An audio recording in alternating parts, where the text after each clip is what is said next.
You are now tuned in to Dope Dynamics on the Hold Up TV network every Wednesday night at 10 p.m.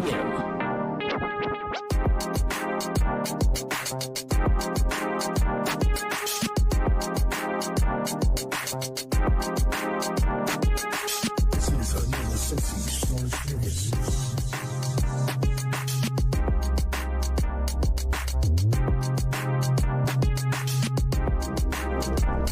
Yo, it's your boy DJ Sensi Star, only on the Hold Up TV network. This is Dope Dynamics on another Wednesday night. We about to get into some real live conversation, but before we do that, let me spit a little something like, yo, it's your boy Sensi Star, and we on the Hold Up TV network where the conversations matter, booty popping, shaking a net worth, grinding Monday through Friday, don't matter, we lock it down. I guess we can agree on that when the Vinky come around. Shout out to the man, it's Captain the Rope Planning, family and modern school, video games, movies, and antics. We got a sport team too, going by the adults from crew. If you hear the moves island, you already know what to do. Here's my announcer, Izzy, rapping, singing, get trippy, but don't get it twisted. For shots without missing. That's enough said radio, tree and Leilani on a mission. Guest speakers and letters, you really shouldn't miss it. Kathy D, Love and Carmen, 3 Power Love Latinas, about to blow up in the glue that keeps the team up. Then my man DT Dub, the money maker, gameplay commentator. I love my team of content creators. Yeah, y'all know what it is. DJ Sensi Star, Da Vinci, Princess Bex, Steve, real name, no gimmicks, only on the Hold Up TV network. You know we do this dope dynamic things every Wednesday night. If you don't like what we got to say, politely see yourself out the motherfucking door.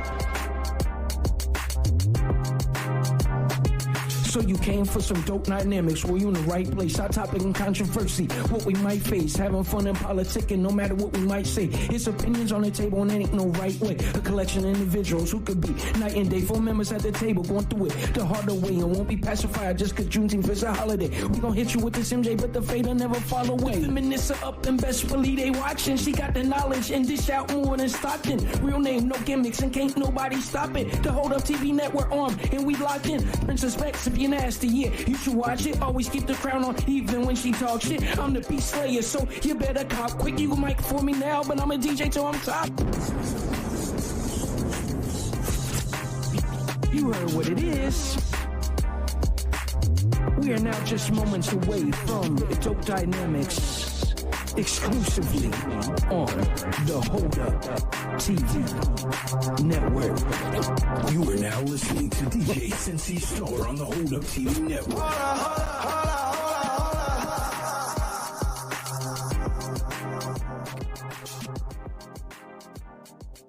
Still fire. Still absolutely fire.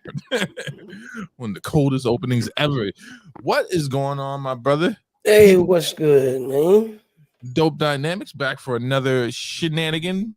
Took a little time off, took a week off to drink with each other last week. Had a little in-house business. We just had, you had to have one of those board meetings where you just let your freak flag fly. How are you doing, my brother? Oh, I am doing good. Had an off day today, so I got to rest, chill out, cook some dinner. Shit was fire, so it's been a good day. Well, you make some gumbo? What the hell you make? Nah, I made some. I made like a Creole style Alfredo, and then baked it kind of like a casserole. Turned out pretty freaking good. Bougie is all hell, man. Bougie is all hell. A lot of crazy stuff going on in the news, my brother. All types of shenanigans, but a very important topic here, man. You see what I named the video? Can Kanye West be saved? And I don't mean in the biblical sense, right? I mean, can his career at this point be saved? That's going to be our show running, but I'm sure we're going to go a few other places tonight. It's a damn shame, though, man. Looking at the demise, of Kanye, this where he's at fiscally, socially, it reminds me of this, man. And I've always said this, man. You got to pull the mic away from people sometimes. You know what I'm saying? Like that old man from Duck Dynasty that said, said what he said. I wasn't angry at him. I know he's going to have some complicated views on same-sex marriages. The dude's like 90. You know what I'm saying? Like, who knows if he'd have seen a white woman and a black man walking down the street? But what's really going on? Welcome in, Jesse Guy. Welcome in, Tim's. How are you? But here's the thing I'm struggling with, man. Right, two things I want people to wrestle with tonight. If they change, when they change the Yeezys from Yeezys to Adidas, are y'all still gonna go buy them? Not you. Like, are people still gonna go support that? Was the design that hot, or were you paying for the name? And two, where's the solidarity for our brother, man?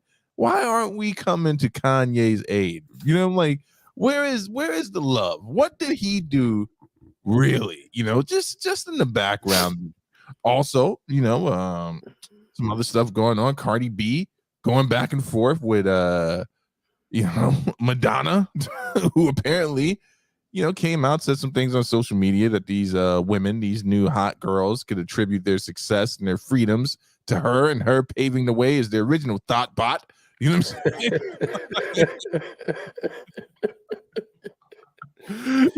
I want to hear from the chat, want to hear from everyone.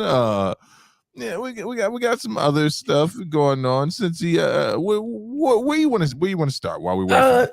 Well, first off, where is the third host of the show? I have no idea. It takes forever for her to log in. guys, we had officially planned to be 30 minutes late today, and somehow, some way, as every other show goes, our third host is late. It doesn't make sense to me. I want to start with Kanye West, but I want the unofficial spokesperson for Kanye West to be on the show with us. Jesse Guy says Yee has courage. Doesn't sound too crazy to me.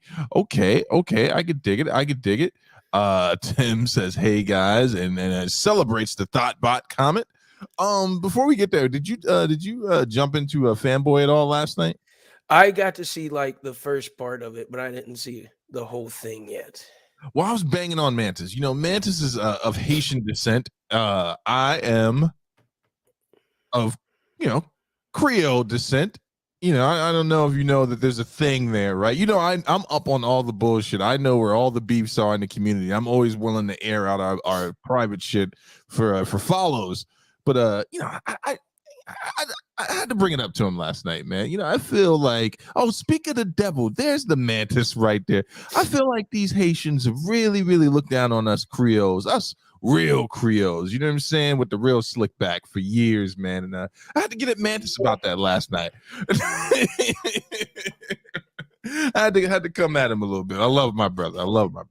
Oh man, so I'm gonna have to go back and watch that. Obviously, I mean, just because y'all got y'all freedom first, you don't have to act bougie and shit like that. Let's just put that on. Shit, they didn't get their freedom; they took it. You gotta have respect. I respect it, but fighting a whole goddamn army of Americans. Mantis is going in. You have too much white blood in you. Oh, another showrunner for the people out there. Meghan Markle, 43%, 48% Nigerian. Nigeria, stand up. Are you claiming Meghan Markle? No more of this bullshit. Y'all can't deny that, sister. Once you get the Nigerian pass, that's it. You know what I'm saying? That is it.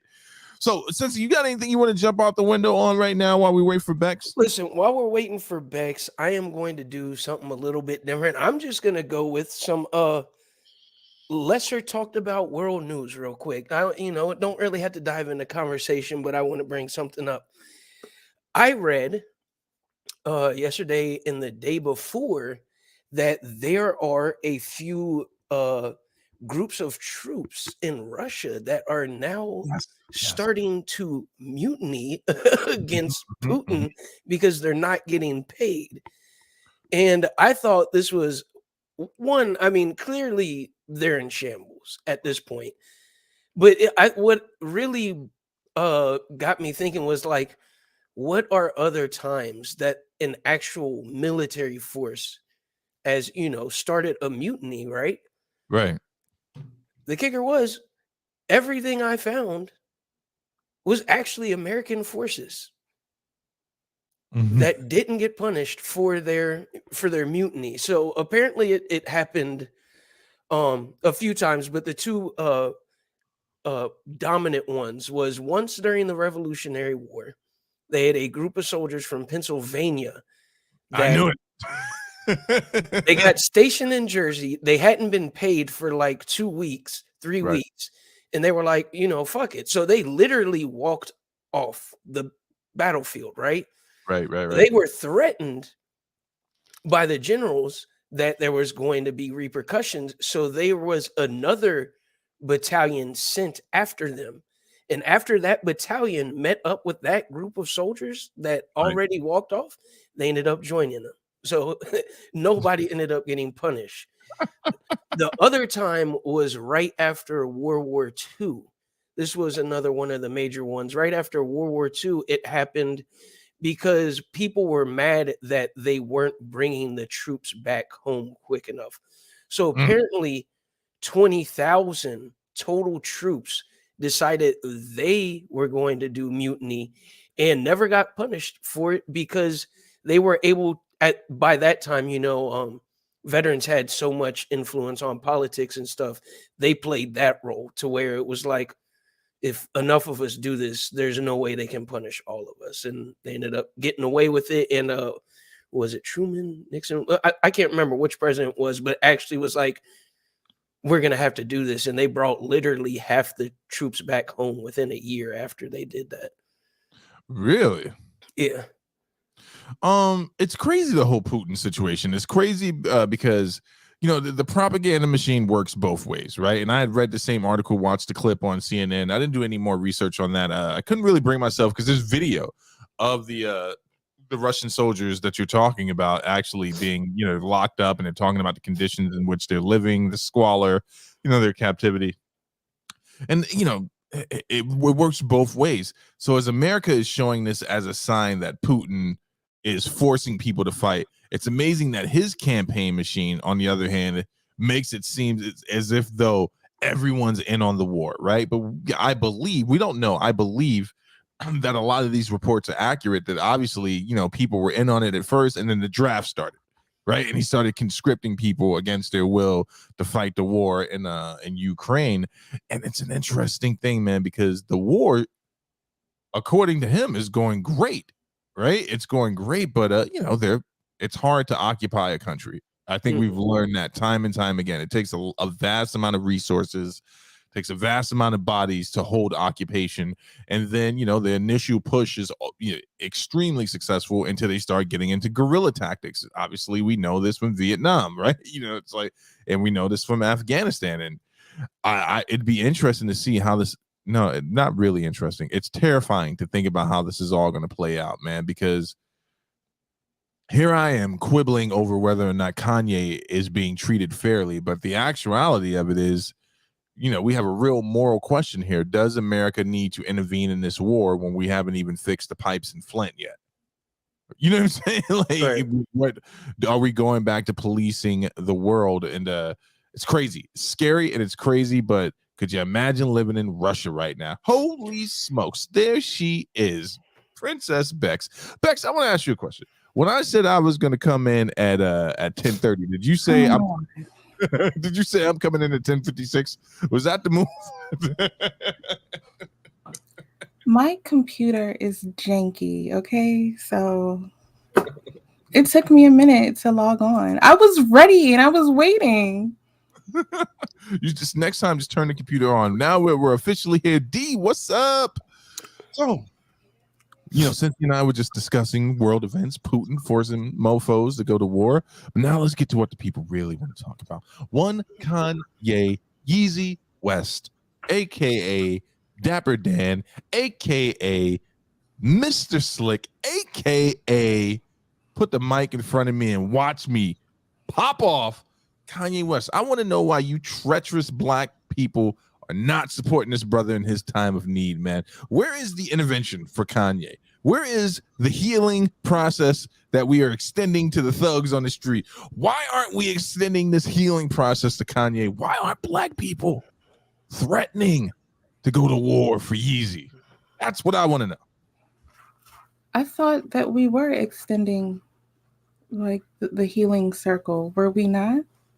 No, and Bex, tonight is the night where you answer questions and don't pose questions. Tonight, you're gonna jump in the fray. You're gonna get dirty. You're gonna get dirty for Yee tonight. First of all, yeah, that's his name. Second of all, you don't tell me what to do. Listen, that nigga mama called him Kanye. I'ma call him Kanye. That boy named Ye. So let's get into it. So Kanye obviously is probably one of the most successful cases of cancellation I've ever seen, and I could go somewhere with it. That's pretty obvious. You know, it seems they struggle to cancel certain people. They didn't struggle to pull their deals from Kanye. You know, they were like, no, Chase, we're out. You know what I'm saying? Vogue, we're out. That one fashion designer that starts with a B that I don't give a goddamn about, we're out. And then Adidas is like, we'll make the sneakers without you. Why were they so easily and succinctly able to cancel him so thoroughly? Do you have any thoughts on this? What you mean? Why? Yeah, how were they able to do it? So, how were they able to cancel? Because him talking about Jewish people isn't a good look. It's not a good look for business. What? Whose business? Whose business is it not a good look for? White business. Now, do you mean white Anglo-Saxons, or do you mean Ashkenazi Jewish people who I love and respect and value? Do you think there's a difference? I would say that there is. I would definitely say that there is, and I think they have distinguished themselves not as simply as Europeans, right? The power structure which they have created for themselves is most certainly different than that of of a WASP or an Upper East Side Anglo-Saxon. For certain. Whose phone is that? I'm sorry. I'm so sorry. I'm sorry. Hell no. You get a new phone, you start acting brand new. What do you think, Cincy? What do you think? I mean, I'm going to be one that presents a question here, but I disagree a little bit with that statement. Talking bad about Jewish people is not bad for business. Jewish people make up a very small population of consumers. If they were worried Jewish people were going to stop buying products, I would think so, but they would have to have a larger hold in the market. They know the people Yeezys are being sold to are white males and black females and black males are predominantly the people wearing these Yeezys. Those people are not affected by his Jewish comments. Okay. The problem is Jewish people have power through ownership of companies, and they don't stand for that shit. So Right. they're not going to fucking tolerate it. Adidas lost almost $300 million by saying they were cutting him off instantly. That's extremely bad for business. That's probably more than a quarter, maybe a third of their business right there. Right. So, Okay. I mean, it wasn't a business decision, and so that brings me to ask this question: are we, as Black community, mad that they're cutting Yeezy off, or are we mad because they're doing something that we should be able to do and are capable of doing to other people too, but we won't? So now, you pose a very interesting question. So whenever I'm pondering things for the show, right, I have a process that I do. I like to assume the point of the person either espousing a view or going through a scenario. And so today I put myself, and I'm not joking, empathetically in the position of Kanye. I listened in my mind to the things that he said and what I think he was attempting to say and what influences could be around him. Now, a lot of people want to shuck this off and say this is Candace Owens' fault, but I don't think so. Actually, I was talking to a friend of mine. Some of the things that Kanye was espousing sound very similar to a certain group that I've debated quite often on Facebook in regards to the, let's say, heritage of the Israelites. Wink, wink. It seems like Kanye has come into some Nick Cannon understanding. And to Cincy's point, I think there might be a little bit of jealousy on behalf of some African Americans or some Black people that we don't hold the structural power to do the exact same thing when we feel like we're experiencing the same thing. So I agree with you. I think that the issue that I take with this entire situation is just this, right? There are hills that people are willing to die on. I'm willing to die on a hill for my faith, even if I'm not the best representation for Christianity, right? I'm always going to plant the flag when it comes down to it. I'm like, no, let's do this, right? We got to do it. I'm going to stand my ground. I'm going to say what I know to be truth. I'm trying to understand what truth Kanye is trying to project. If one of you two can help me understand that, I could be missing it. What the hell is this man trying to say? There's some things that he says that are extremely insightful, and then other things where I'm like, what? What is he saying? Like, is any of this useful in your estimation? Anything that he said, is it useful? I've been tuned out a while ago. Okay. I'm a fan, and I will always be a fan, and I still got love for him, but I've been tuned out a while ago. I think that for the most part, this is just for show. This is theatrics or whatever. And I don't know. I don't know if anything that he's saying is useful. A lot of other people in like other Black communities think that it's very useful, but I don't know. I don't know if it's useful or not. And I don't know. I heard like a narrative that this was basically, he was basically doing this on purpose because he'd been wanting to get out of the Adidas deal in the first place. And this was just his way of doing it, apparently. So I don't know. I don't know how truthful that is. I had also heard the same narrative. Go ahead, my brother. I'm sorry. I heard that as well. And I guess what I want to decipher is, if we're saying it's useful, is it useful towards him, or is it useful towards this Black community that he's supposedly trying to protect and open their eyes to? Because useful for him, if his narrative was to get out of that Adidas contract and take an L or two along the way until he builds up his own thing, Right. that's cool. It was useful. If it was to build up the Black community, I don't think that's useful at all, for two reasons. One, because nothing he said is new to any of us. We already knew that. We all got grandmas and grandpas that done said the same shit about Jewish people behind closed doors as he did. We were already hip to everything he's saying. So you didn't have to go and execute that in front of the world and ruin your wealth to prove a point that we've been hearing for 50 years now. Like, that was just stupid to me.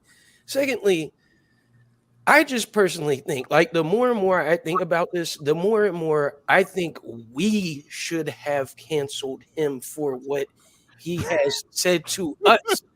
Fuck the other, not fuck the other group, like literally. Yeah, no, I get you. But like literally, the ridiculousness he's pulled and tried to twist in the Black community, we should have been stopped buying his shoes and albums. And it goes this far back because it's been on my mind so bad. He made the entire thing with the MTV Katrina donation thing about himself. There are people now today that don't even remember what the hell that show was about. Right. Yeah. He turned something that was supposed to be a beautiful blessing into something that was only ever going to be remembered about what he said. And the other issue I take is, if you're doing this for our community, why were you at JP Morgan Chase and not down there in Atlanta with Greenwood Bank with the dude that used to rock with Outkast and Goody? Yeah. If why aren't you with Master P or Mignani or any of the other Black shoe manufacturing companies that can provide that service for you? Right. It's not about the Black community. It was like Beck said, it's about him making some noise to drum up attention on himself. And that's like, that is not beneficial to us. It just makes us look stupid, really, because now as a community, we're all divided. And that's exactly what makes us not be able to progress at the pace that we should be able to. So I believe you're talking about Killer Mike. Shout out to Killer Mike. Watch the Throne, the rebuttal to Kanye's album with Jay-Z. I agree with all those points. You know, one of the things that I've always struggled with is, and this is one of the things I struggled with the Elon Musk Twitter deal, right? So in regards to Kanye and his wealth, I'm not going to tell a man how he should spend his money, but that doesn't stop me from thinking about how, if I had his money, how I would spend it. And I always wondered this one thing about him and other black elites, black millionaires or billionaires. If the issue was, if the mission was to resolve issues in the community, how much money do you think it would take to pick one city and say, we're going to tackle the most spoken about issues within that community? Like, I was thinking about this deeply today. Kanye's from the south side of Chicago. The conversation of food deserts is prevalent in the south side of Chicago, right? I'm asking myself, in a city that's so close, that is right next to what we consider middle America, why hasn't Kanye or any other black millionaire said, hey, I'm going to pour money into this one issue and help resolve it? I'm going to help connect some of these farmers in middle America who are being ousted by other countries importing their shitty ass food to us at a horrible rate, and put the money there. I wondered why Kanye wasn't tackling these type of issues, and I wonder why he wasn't moving in that direction. Do you understand what I'm saying? Does that make sense? Why go? I understand the importance of freedom of speech. I do. For the love of God, I understand it. But wouldn't your resources be better served continuing to build up the infrastructure within your own community? Right? Doesn't that seem like a much more tangible approach? Like, why wasn't a portion of the proceeds of Yeezys going back into the community that buys Yeezys, right? Why was that not immediately? And he's not compelled to do anything, but you can't get up on stage and say slavery is a choice and make grand moralistic claims without doing something to back it up. Now, I'll be the first to acknowledge Kanye has done some work in the South Side, right? He's been a part of some grassroots movements that have made inroads in the community. But why not focus on that? Why the need to do this? I don't understand how he thought this was going to be beneficial. And then I get snapped back to reality, which is, this is a man that is dealing with mental health issues. And this is why I don't fall into the trap that conservatives fall into when he says something that sounds seemingly coherent, and they want to prop him up like, well, look at what Ye is saying. Look at what Ye's saying. That makes sense. I'm like, no, it only makes sense because that moment made sense, right? He was able to articulate something that didn't sound absolutely insane. Let's let him keep talking. Let him keep talking. And I at this point, if I'm going to weigh in on the showrunner myself, I don't think he can be saved because he doesn't want to be saved. I really do think that he thinks that he's fighting some altruistic war against the powers that be. But brother, your war doesn't benefit anyone. It's not benefiting anyone. Like, and I'm not a person that lives in fear of the Jewish establishment, but I'm like, that was just a bad move. It was a bad tactical move if you were trying to build anything up. Make sense? I don't know. He's a Gemini too. We're prone to doing dumb shit. So I relate to him on that. I wake up every morning like, how am I gonna burn this motherfucker down today? What can I say to bring the Hold Up TV to a complete end today? Oh man. No comment. I mean, that's a great question. He has like we just saw in here, he's donated a lot. But again, if you look at every rich person, they donate a lot of money. So you have to kind of look at that for more than face value, because for most rich people, yeah, they're going to show love, but that's because they save so much money in taxes. Every time they donate money, it saves them money in the long haul. So it's like, it's hard to find who is really donating for good reasons. And usually those people are the ones that quit what they were doing and spend their entire life in philanthropy. And so that's where you can really start to pick up on who's doing it for the betterment of the community or a group of people versus who's just donating money just because taxes. There's a pastor by the name of Rick Warren, right? Wrote a book called The Purpose Driven Life. He's a very controversial figure in Christendom and in Protestant Christianity, right? But he met with a bunch of NBA players because he used to do some of evangelism work in that sector there. And he told them in no uncertain terms, right? If you all committed, not to donating to me, but committed to donating $1 million a year or some sum, you could address some of the issues that are going on in the world. And I understand that he has donated. And again, I'm not telling him how to spend his money. I'm imagining myself as Kanye. And if I had those vast resources, what I would do with them, right? If this is my mind that I want to help and I want to better people, and like, look, I'll jump right out the boat and go crazy with you, right? If I would have wore a shirt that was controversial to a fashion show, yeah, I probably would have wore Black Lives Matter with a fetus on front of it, right? Right. I would have done something like that, but I would also put my money into institutions that would establish that Black lives do matter. And I'm making sure that I'm backing these institutions because we know Patrice and the homegirls, they ain't gonna do it. So I'm gonna put the money where it needs to be to enforce that. And I don't get this. And you know what's really troubling about it? We sat back and we watched, right? Everyone in America enjoyed as he got on the mic saying bizarre shit. So we have something to create about, something to chat about. But the fact of the matter is, Kanye should have never been this relevant in this conversation, right? He should not have been relevant this way. He should not be invited on Fox 5. He should not be in front of Piers Morgan. In my understanding, in my estimation, he should not be someone that should be elevated to the point of a thought-provoking thought leader, because he isn't that. This is a man who still is grieving the loss of his mother. This is a man that has personal issues that played out publicly. I think is trying to do the best he can with what his mind allows him to do.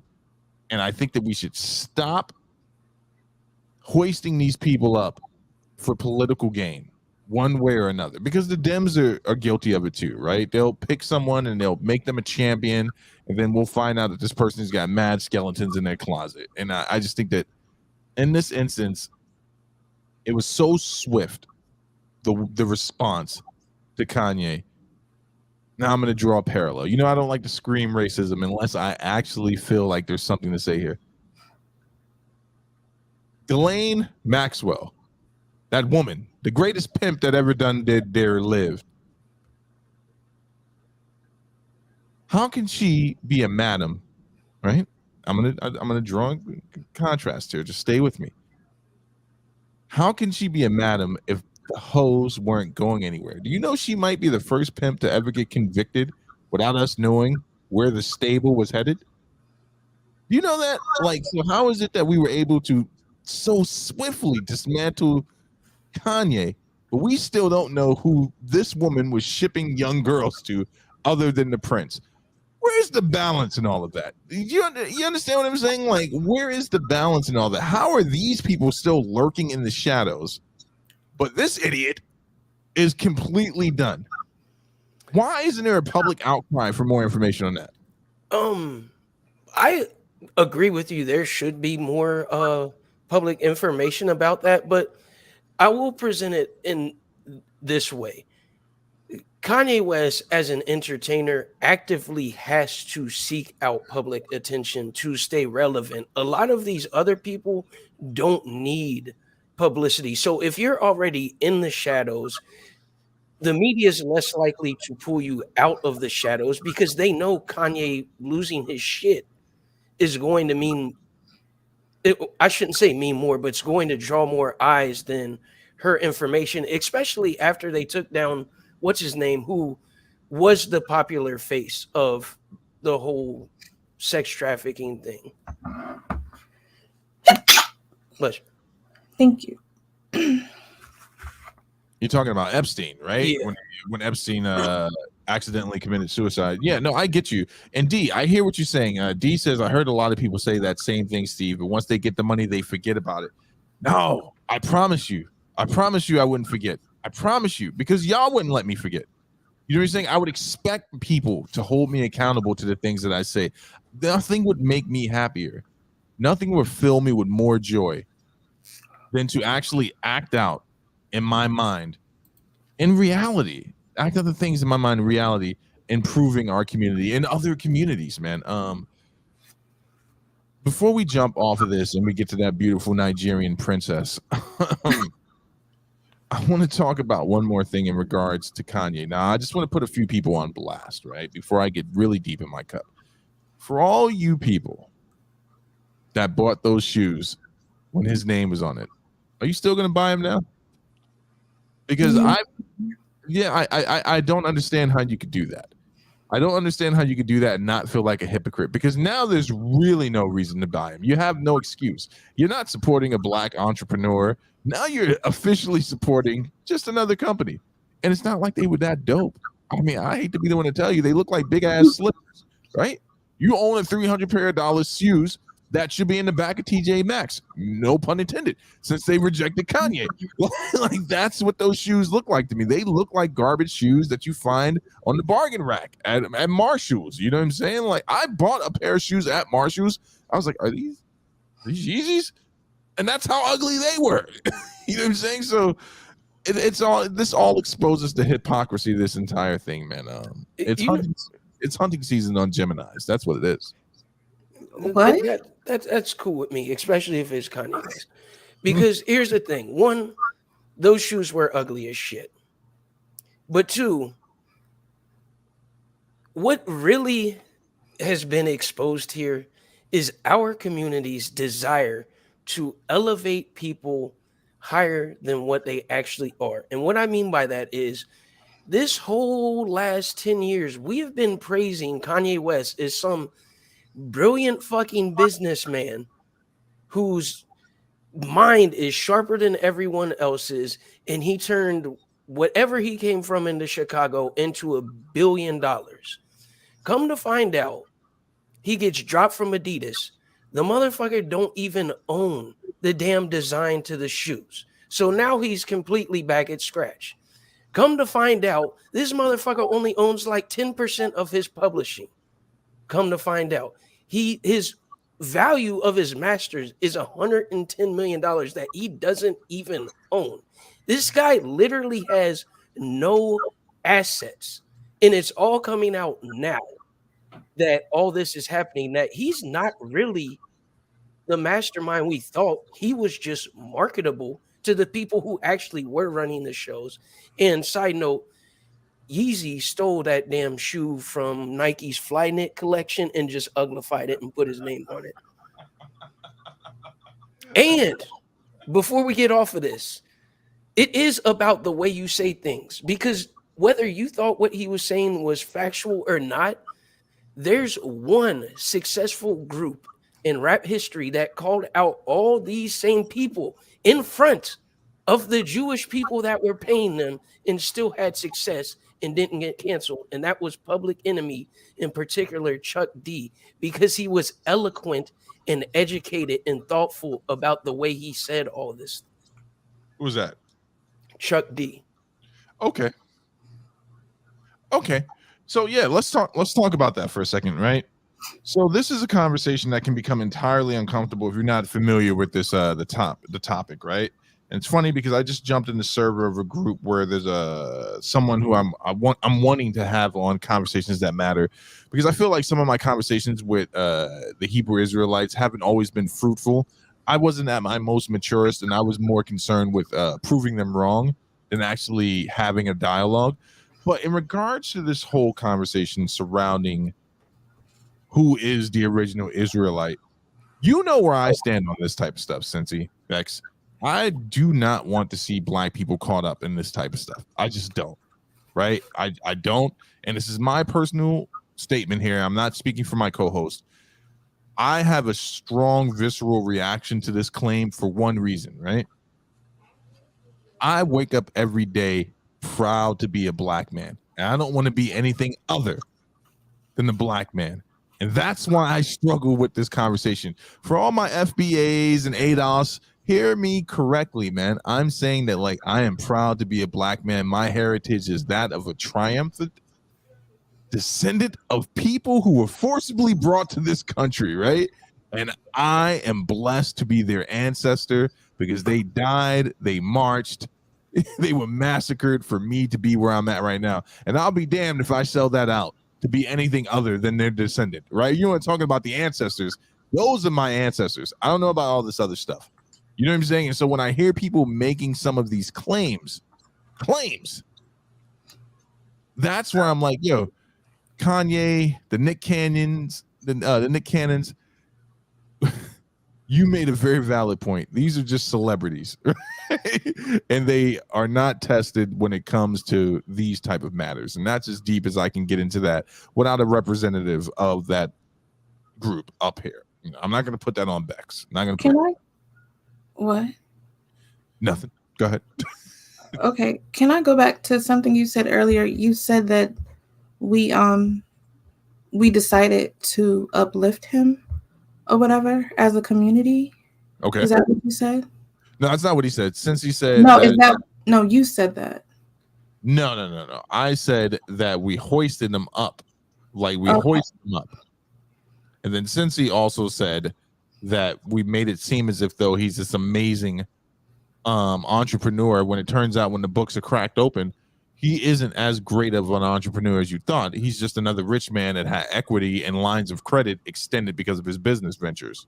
Is there a black female counterpart that you can compare to that you think we hoist her up? Beyonce. Beyonce. Okay. 100% Beyonce. I think that people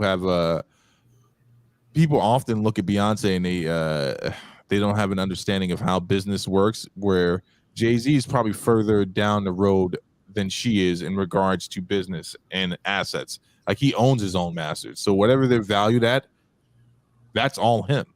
You know what I'm saying? He owns the licensing, all that stuff. He owns the rights to his music. He owns the company that helped lead, ultimately, I believe, helped lead him away from, the Rock proper. He owns Rock, the management company. He owns Rock Nation. These are his properties.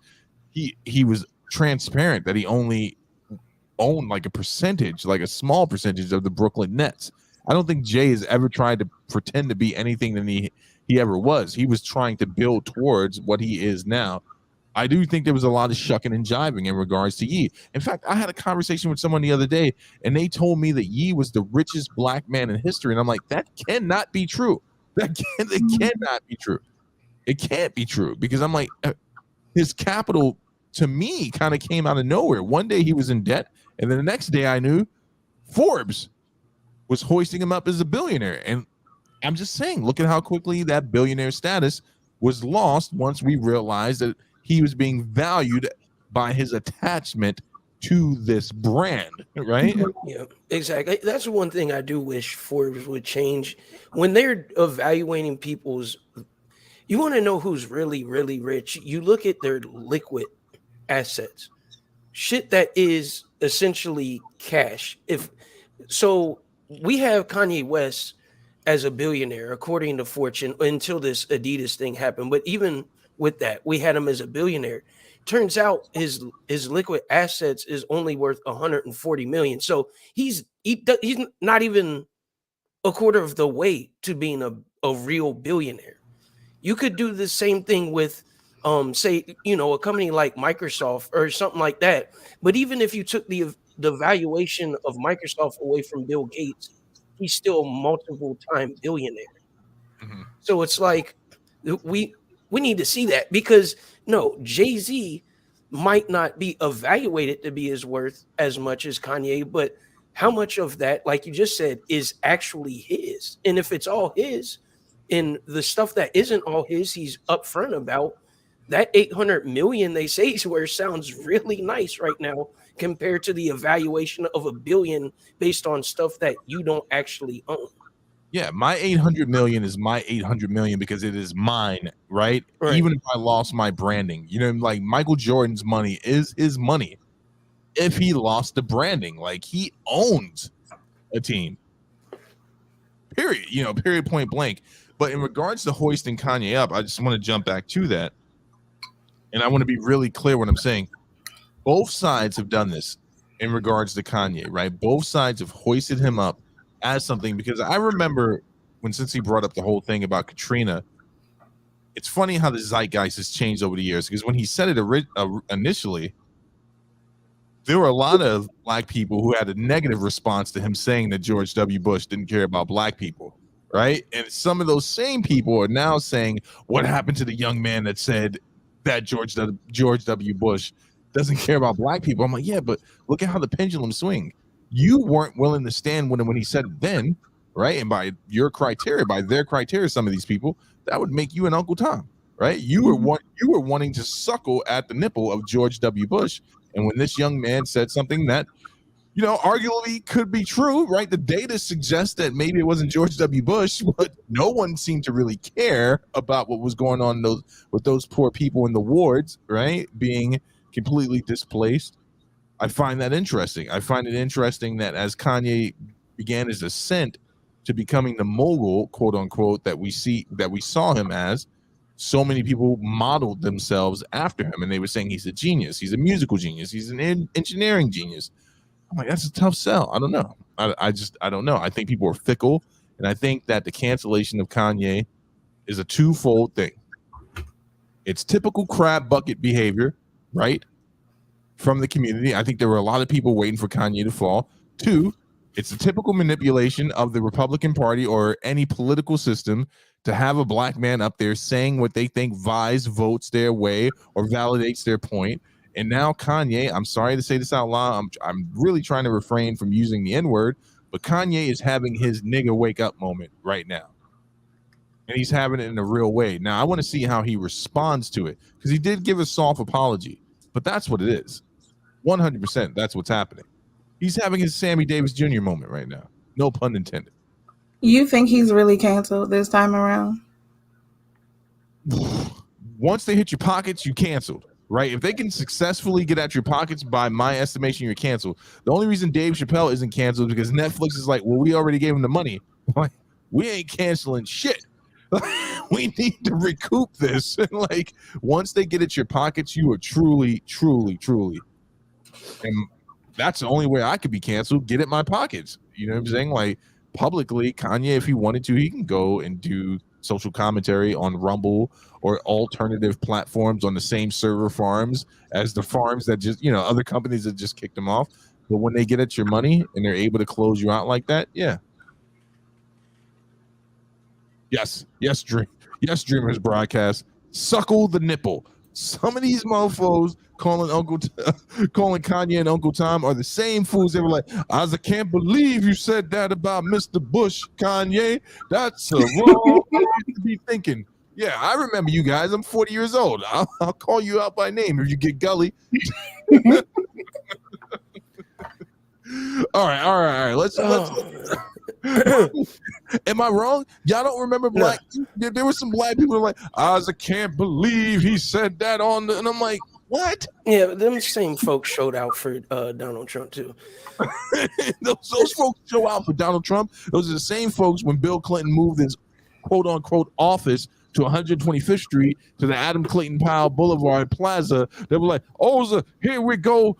Now we got Bill Clinton in Harlem. I'm like, what's that matter? That man spent all of one day in that office. You know what I'm saying? Like, get out of here. Miss me with that. Now, moving on to Meghan Markle and her Nigerian status. Cincy. You always trying to hold a light-skinned sister down. I've never in my life done such a thing. You are always trying to hold someone back from their true ancestry. This woman came out 48% Nigerian. What you gonna say now, Cincy? You say I'm actually using Cincy as a substitute for Mantis, who is not in the chat anymore. But yeah, Beck sent me this. I loved it. Shade Room was the first, I think, to post about it. Meghan Markle was on the podcast talking about her ancestry. She took a genealogy test, came back 48% Nigerian. That's a lot of Nigerian, bro. If you'd have told me it was going to be 48%, I would not have believed you. But this is a win for Nigeria, I think, right? No? I mean, this is a win for light skinned Nigerians because I think me and her have more Nigerian than you do right now, brother. But no, I have never judged another light skinned person. They're just trying to find their way in this world. That's all it is. So, well, let's let the queen herself chime in on this, because you sent this to me, Bex. What was the first thing that came to your mind when you found this groundbreaking news out?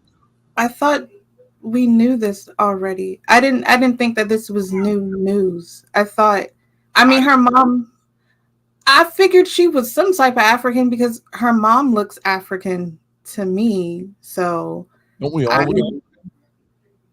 some of us look more African than others. Mm. I'm just saying, like, I wasn't surprised when I heard it. But what really got me to laughing in the comments was like the Nigerian people saying, "Oh yeah, she does look Nigerian." I'm like, well, whatever. I was like, where? She doesn't look Nigerian to me, but okay. I love that the first comment in there in the shade room, this post is like someone like, "Oh, the Nigerians ain't gonna never let this one go." Yes, and that was the first thing that popped into my head. I'm like, they are going to fucking love this. Like, this is a win. This is a win. You know, their bleach skin tactics and everything else, it fits along in their agenda right now. But that's a different story. And I'm absolutely sure Bex just called you a kata right here on live TV. Did you call me a cotton picker? I'm pretty sure she just said that. In so many words, some of us look more African than others is absolutely what she just said. Oh, I thought she was saying that we look more African than you. I thought she was taking a shot at you, and I was. I mean, she was taking a shot at me or you. It don't matter which one it was. She was taking shots. Beck, you calling me a cotton picker? I just said that some of us look more connected to the motherland than others. Oh, well, it's not you with your long hair, right, Bex? You're definitely not that demographic. If Bex doesn't even want to be connected to there anyway, she dreams of the Palace of Versailles, not no palace in Africa. She's not connected anyway. We already sent her back. She can't even go. But what does my long hair have to do with me being connected to Africa? Are there not people in Africa with long hair? Yeah, but those are also people who would probably have a bit of European in their descent, because let's keep it a buck. What is the natural hair course of people that come from the continent of Africa? Why are we acting like black people can't grow hair?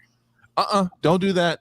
Let's use genetics and science since we're going there. Let's look at don't act like black people had a certain texture of hair prior to us, you know. Okay, this isn't my natural hair texture. This is my hair stretch. You're not from Ethiopia. You're not from Ethiopia, and the Ethiopians didn't. You're talking about Ethiopian people. No, I'm talking about Africans. Let's keep it a buck. Genetics say that the motherland, we looked a certain way at a certain point, and then that changed due to a dip into a new genetic pool. Why are we trying to act brand new? Who's acting brand new? I'm just trying to clarify and verify what you're talking about. Oh, I think I was pretty clear when I said it. Your hair texture does not meet with the ancestors. I said it plainly. I disagree. Prove me wrong. What's your data? What's your science? She's going to have to actually show up on this show with her hair out the way it's supposed to be, not Europeanized. No, Cincy, don't do that. Let her come out natural so she can prove her point. First of all, I am natural. First of all, and the way it's supposed to be. Okay. I don't really like that statement. So Bex, what you're saying is, I just want to make sure I can clarify this, right? You're saying that in Nigeria, 1,000 years ago, give or take, the women of Nigeria and the climate they lived in had the same length of hair as you? Thousands of years ago? Yeah, fuck it. Let's go 600 years ago. Let's go before the first Arabian showed up. Oh man. Most likely not, because it didn't make any sense, because I mean it was hot. So I don't think Meghan Markle and the rest of the Nigerians stand for this division right now that's happening on this show. I'm just this division. Oh no, your Uncle Steve never brings you division. I'm always bringing you those facts, and I always bring the facts because I love the squirm of my people. It's like, well, what you trying to say? I'm just trying to say what's true. I'm proud to be black. I know that people didn't have the same skin complexion as me in Nigeria before the mass raping. Like, what's wrong with saying the truth? We all black here, right? We proud to be black. Break out your medallions, your ankhs, and stuff like that. I wish I had the course of hair my ancestors had. That is truly black. All this shit we got going on, we got green eyes, we got long hair, we got curly hair. None of us present as, if our ancestors saw us, they'd be like, who the fuck are these people? Am I wrong? Yeah, you're right. no, he's not. I think this might be a time where Steve and I agree on this. Who the fuck are these white children? That's what they would say. They look at all three and was like, who is this? Who is Goddamn gray people. Bex wanted to say stay out of black women's business so bad, but the truth just reigned so hard. So Meghan Markle is a Nigerian. Now, does this sway publicly look at Meghan Markle? Like, I want to know from you, Bex, as a black woman, was this relevant enough to share on the air? Is this something great? You know, she was doing an interview. That was her choice to share that bit of information with us, and that's great. Like, you know, I'm all for people finding out who they are and where they come from. I love that. But the reaction to it, I don't, that was pointless. Like, okay, she's 48% Nigerian, yay.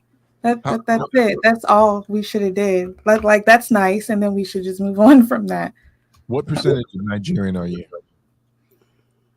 I actually think she's more. Yes, she is. Her percentage is more than mine. We're not gonna do this. The light-skinned person on this show is not allowed to have the most Nigerian in them. That's facts. Our ancestors not standing for that. Your fucking DNA is fucking lying. They're lying to us. I don't believe none of that shit. Listen, according to the Mormons that run Ancestry DNA, she's got me beat. I'm 23%. 23. Meghan Markle beat me by a landslide. Well, you know, when I get my land back, I'll save a piece for you guys. But I'm wondering, like, is she like the African? Is it just straight Nigerian, or is it something else? No, she said straight 43%. Oh, okay. Okay.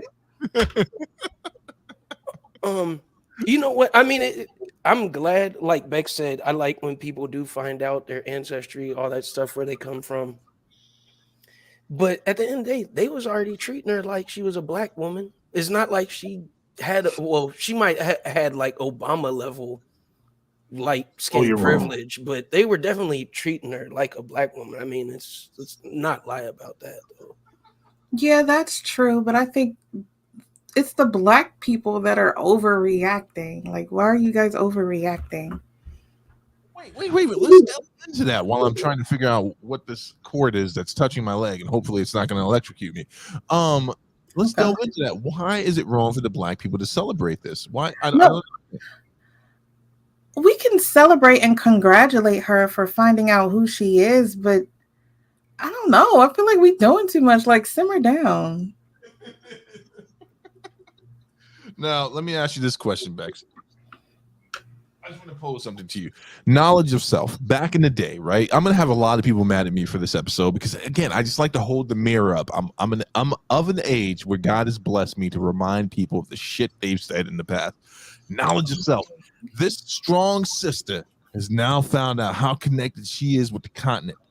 Why should that not be important? She should be out celebrating it. She should get free tickets to Wakanda forever, right? What? 48%. That's a free ticket in my estimation, right? Anyone 30% and up gets a free ticket to Black Panther. That's what I think. I think also that means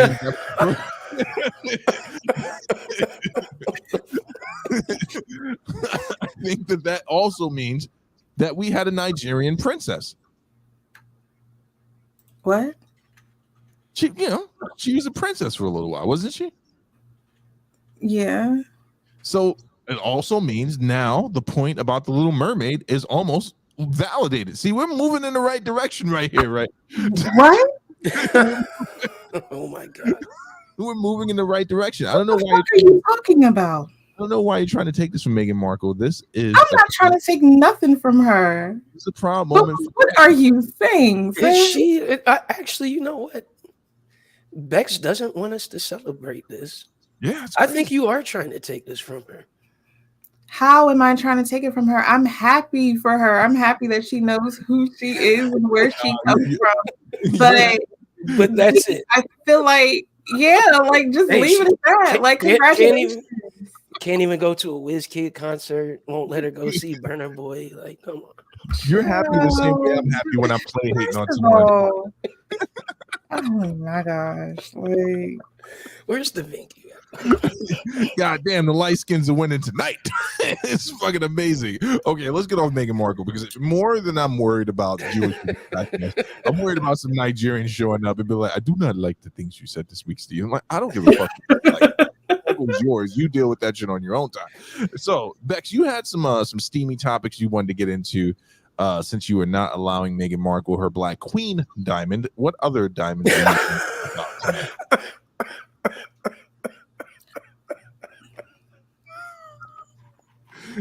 You get what you see what I did there? Blood diamonds, Queen diamond, and Nigeria. Oh my God, Jesus. It was good. It was good. Anyway, and some more ratchet news and whatnot.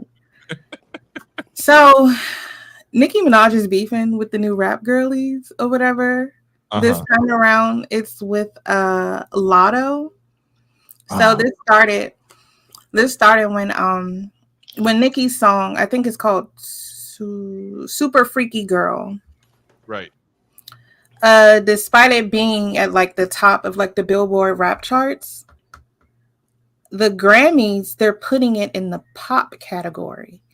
And she's mad about that. And this isn't new. Like, I believe they did the same thing with like Justin Bieber and The Weeknd. They did like something similar to them. So Nicki was like, okay, if you're going to move my song to the pop category, then you need to move Lotto's song, Big Energy, to the pop category as well. Okay. And she said that she wasn't trying to diss anybody, but, you know, like, fair is fair and whatnot. Like, I mean, I get it. Like, both the songs have, like, that upbeat pop tempo or whatever. And apparently they were produced by the same person. So I get it. But, yeah, Lotto wasn't here for it. Yo, like, here's the thing. Here's the thing about these bums, right? And shout out to Nicki Minaj and Lotto, I believe her name is. These people pretending to be hip hop artists. I said it, pretending. That's pop.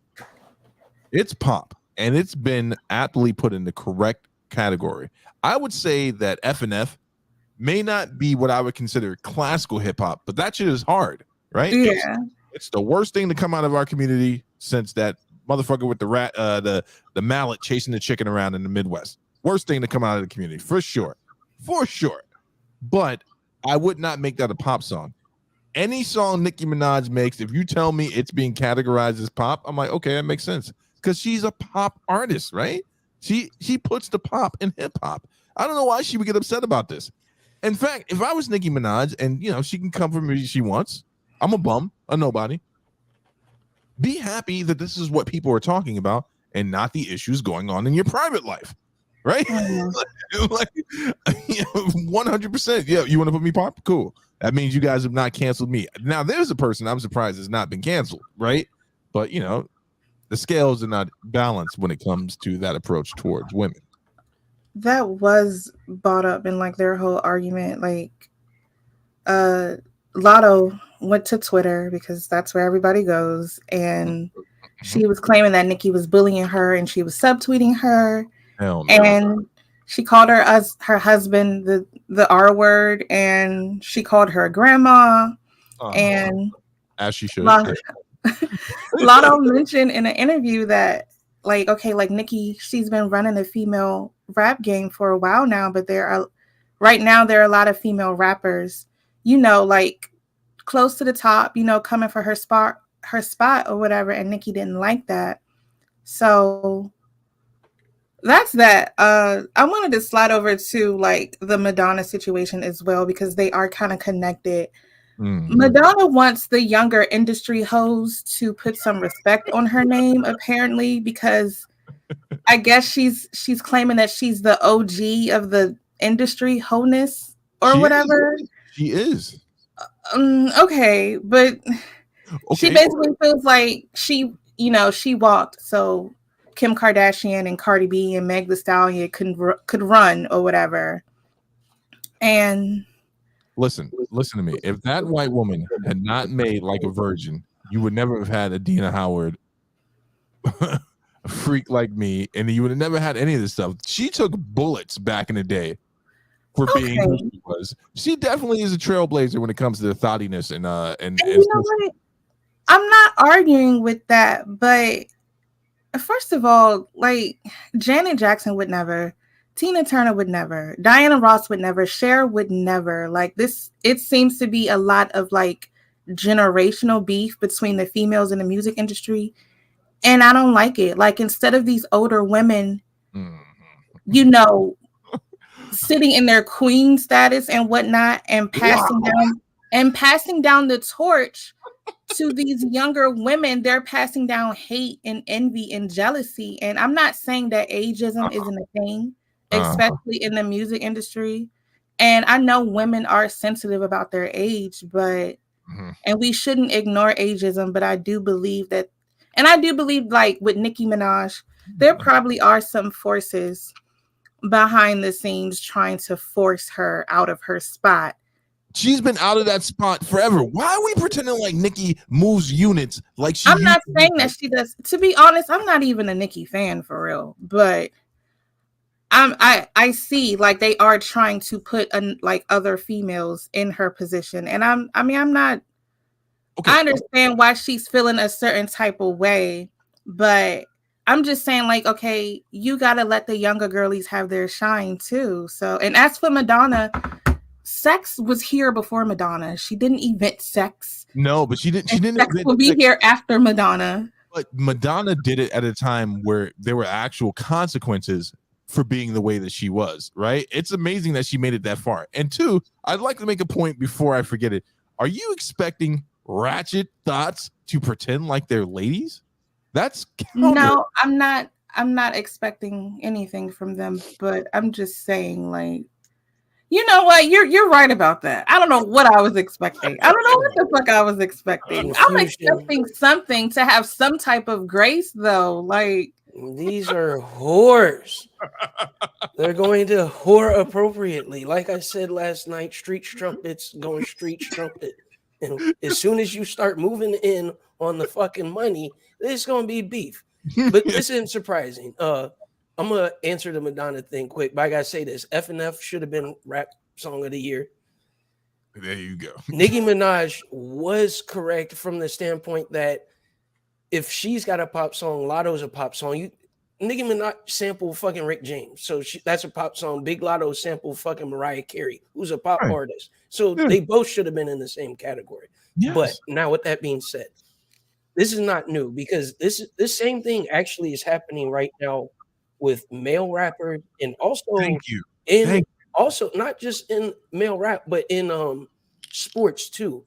Because the difference between that generation, and I'm not talking like Nicki to Lotto, but like Madonna to Nicki and Lotto, is that them older people you can make an argument they're a lot more talented. They make a lot less money than the artists now do. and the basketball players and so on and so forth.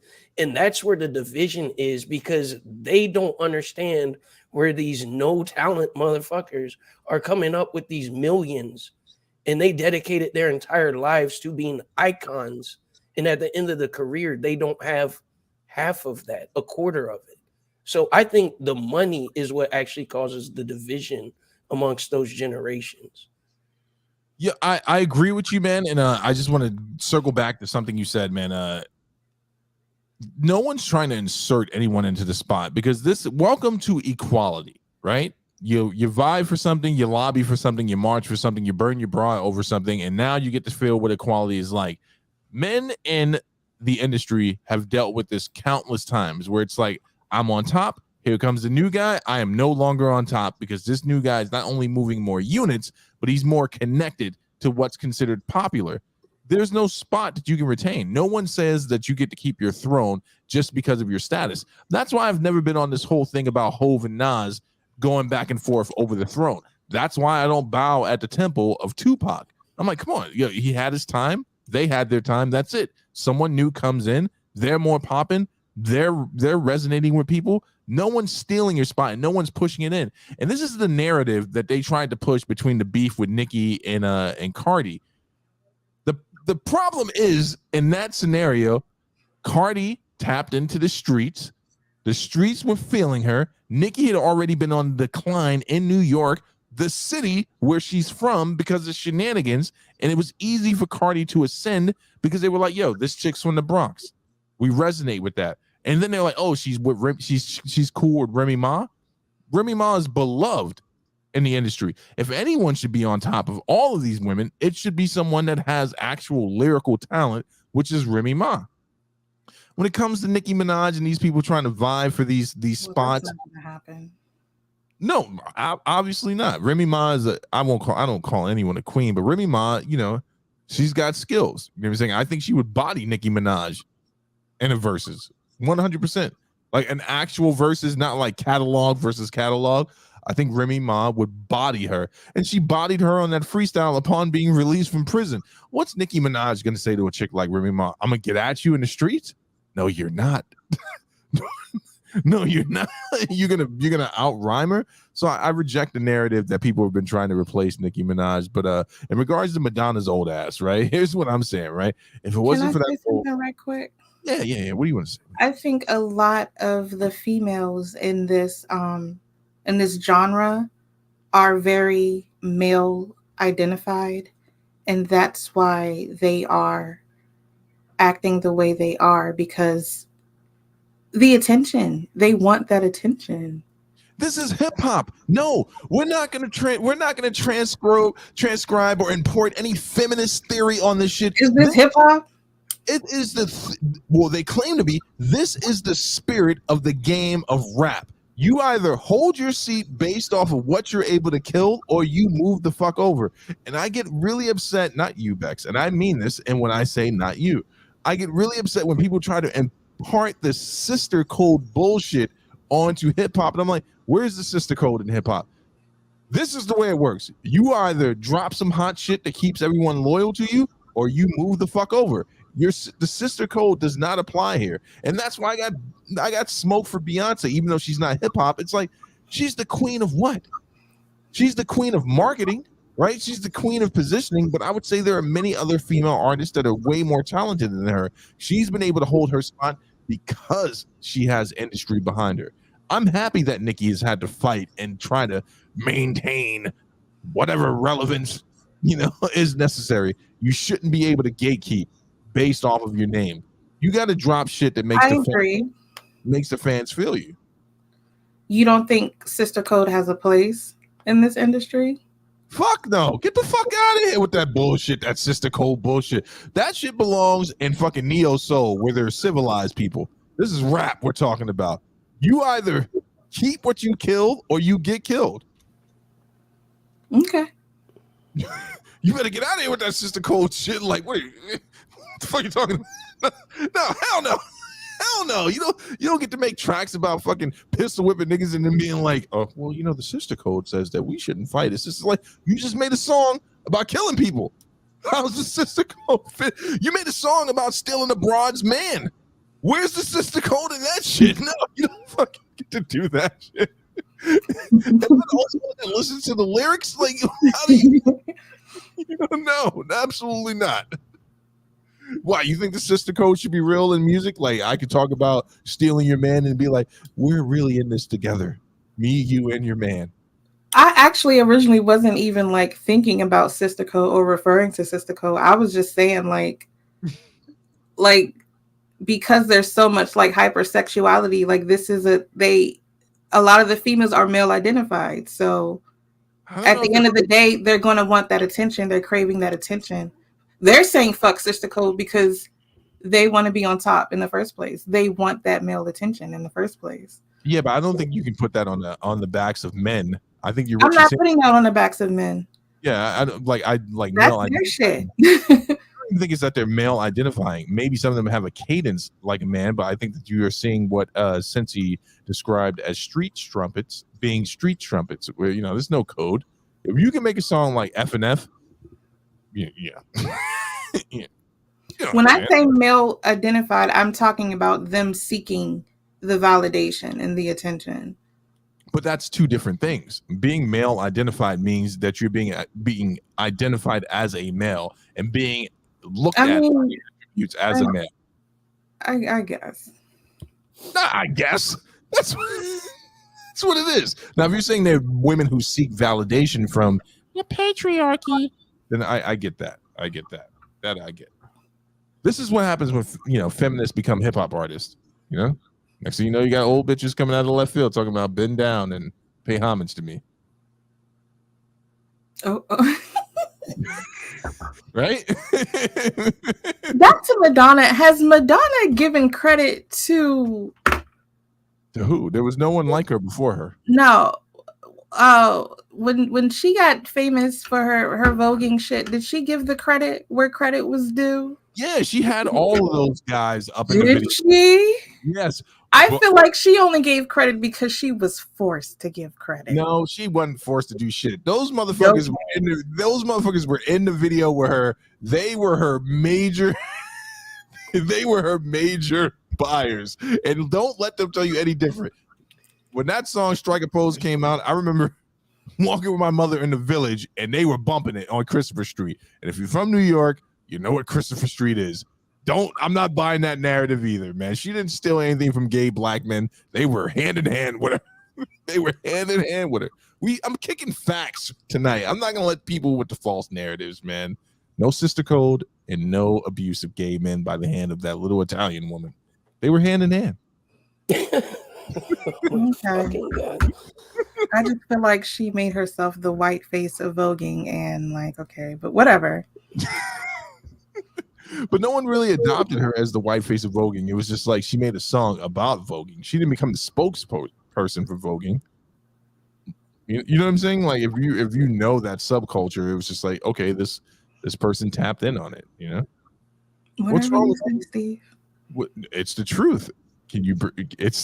I'm sorry to say it. I have to push back on narratives where it's like someone adopted, stole, and appropriated. She made one song about it. It blew up, and then she never made another song about it again. It wasn't like she was like, "Hey, child," No. That's another artist. I'll let you figure out who that is. Who are you talking about? Nicki Minaj. That's another artist. Why? You got to come for her if you're going to come for Madonna. I was coming for her. No, you weren't. You were going to try to protect her. You were like, Nicki Minaj, the sister code says we can't say nothing bad about a woman. That's not how you sound. That isn't how I sound. I feel disrespected. Go ahead, Sitzy. I really don't have much to say. I don't know. These women, are gonna, and beef, which is why sister code's not real, because at the end of the day, they'll fight over a man or some money. You said it, not me. But I do want to speak on something in regards to this whole female hip hop quote unquote artist beef, right? So looking at Cardi B's response to Madonna, some people were saying, Cardi, why are you being offended by what she said? She wasn't actually coming for your neck. She's just saying that, she did pave the way. And then Cardi's like, I'm not saying that she didn't pave the way. It's the fact that she put a clown emoji at the end of it. So here's the thing I'm trying to understand. And this is why you don't respond to old people on the internet. Madonna writes something, right? This is the same woman who had one of the worst years of her life about 2 years ago. Not only did she release a funny video of herself dancing, then there was a video of her trying to kiss Drake at, I believe it was Coachella, and he damn near choked on his own saliva, right? You guys not remember this? Madonna was taking L's. Look, you see that face Cincy's making right now? That is the face that America made when we saw the video of her trying to tongue down Drake. And here's the problem with this whole thing. If I was in Cardi B's camp, I'd be like, please don't respond to this crazy woman. Like, don't respond. This is a woman who released a video of her Nigerian children rubbing her feet. She took 3 L's in the same year socially. Don't respond to this crazy person. Now, that's how you deal with a woman like Madonna. It's like, okay. You really thought she wasn't going to respond? Like, Cardi is... Yeah, of course she was going to say something. Black as a motherfucker. Yeah, I knew she was gonna say something. Shout out to Big Glow for staying on Facebook instead of getting on Twitter like the rest of these clowns. Glorilla? Yes. Yeah, shout out to Glorilla for bringing MySpace back. No doubt. I can't do it. Yo, you know what I love about Glorilla, man, is the fact that she is authentically like herself. When this whole thing came out with her and Homeboy that helped her, that co-created the song F&F, she was like, I wasn't going to say anything about any of the shady deals. And she just laid it out bare, man. And that's how you deal with this type of shit. I think Cardi should... I think Cardi should have the same type of handlers that I think Kanye should have. Like, what are you going to do? You're gonna respond to what? Give me your phone. Don't do that. Who are these publicists? And I want to be a publicist because apparently they're not doing shit and they're still getting paid. So how do I get that job? Well, Bex, you're my publicist, and look at all the shit you let me say. Oh, am I getting paid? I'm not getting paid for this shit. Why should I pay you? You haven't stopped me yet. This is a retroactive pro bono situation. I think you would be a good publicist because Bex would definitely be like, I don't know. But I don't know. I guess me and Cincy would have to talk to you off air about how you've done thus far being our publicist. You haven't stopped these two crazy Geminis from saying dumb shit. I wasn't aware that I was the publicist in this situation. We gave them the password to social media accounts. This is true. This is true. You're right. You're right about that. I mean, you guys haven't said anything problematic, so we're good. Bless. I'm pretty sure I attempt to say something problematic at least once a week. I think I just get away with it because we're all cool. Well, yeah, it's hard for anyone to get mad at you after like 20 minutes of me saying like the craziest shit they've probably heard this evening. You come in with the very slick, crazy shit. I'm like, did you just say that racist shit on the air? All right. Let's pull it back. At the end of the day, none of this matters because Kanye can't be saved in the eye of the public, and goddamn sure ain't saving him because he compared himself to Jesus. He's just lost. He might as well kill himself. Well, look at Cincy quoting scripture. There is one unforgivable sin that's spoken of in the Bible, and it's a form of blasphemy. I feel for Ye. I feel for Nicki in this regard, man. And I mean this seriously, all jokes aside. I got to give Nicki Minaj a huge shout out for holding her husband down, whether you agree with it or not. That woman took on a hell of a task, did she not? Like, this is not been easy for Bex. What the hell? I just said, I guess. Like, that was her choice. That don't got shit to do with me. Whatever. Bex, you're going to have to get me the rules to the sister code. What? Like, how do they apply? Is Nicki Minaj a simp for doing what she did for guys? She's for the dude? Stupid. That's what she is. I would say The Nicki Minaj is enabling another black man, is what I would say. But I don't blame her. I mean, I don't know. There's the bipolar. I love it.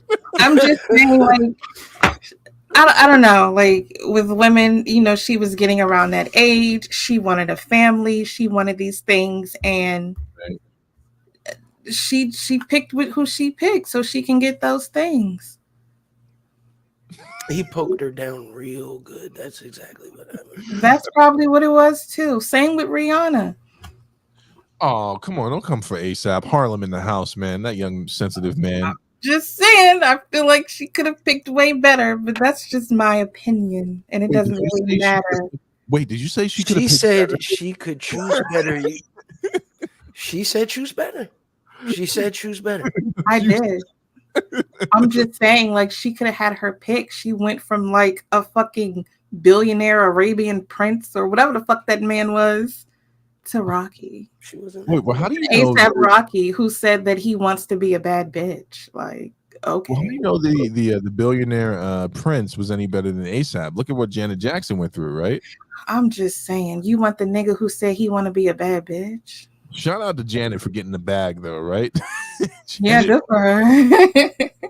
Take the money and dash. Give me the loot. It was like, she really did. Like, she got the money, she got the baby, and she dipped. She dipped. She fucking dipped. She claimed this baby. I want you to know that Janet Jackson does, in fact, have another child, and it's why do people keep saying that? Are we certain about that? It is the worst kept secret in the industry. Are we certain about that?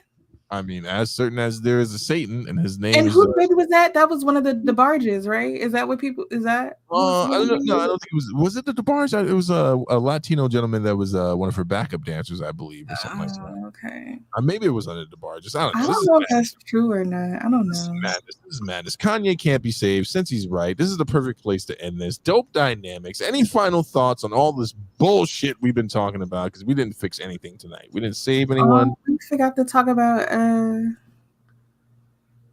Felicia, but we'll talk about her later. Oh, that shit's sad. That shit is, I saw that video and I was like, damn, this is deep and impactful and thoughtful. And I was like, wait a minute. But then it's like, okay, why is she making it that deep though? Like, bye, Felicia.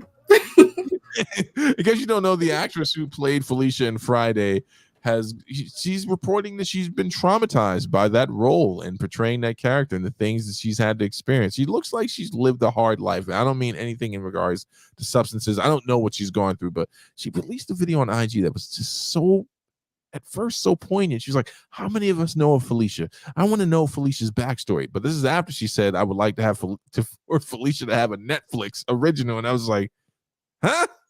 Girl. Since these faces. Y'all would watch it. Hey, no, because she's saying girl now because it's a Netflix original. Put that shit on Oprah's fucking own network, and every freaking woman in the hood will watch that fucking dumbass show. I guarantee. Yeah, they will. You will, but the hood would definitely watch it. You'll have us watching it with you in the Discord. I wouldn't though. Let's get the hell out of here before we say something about people we can't take back. Bex, Cincy, did you have fun? Is it good to be back?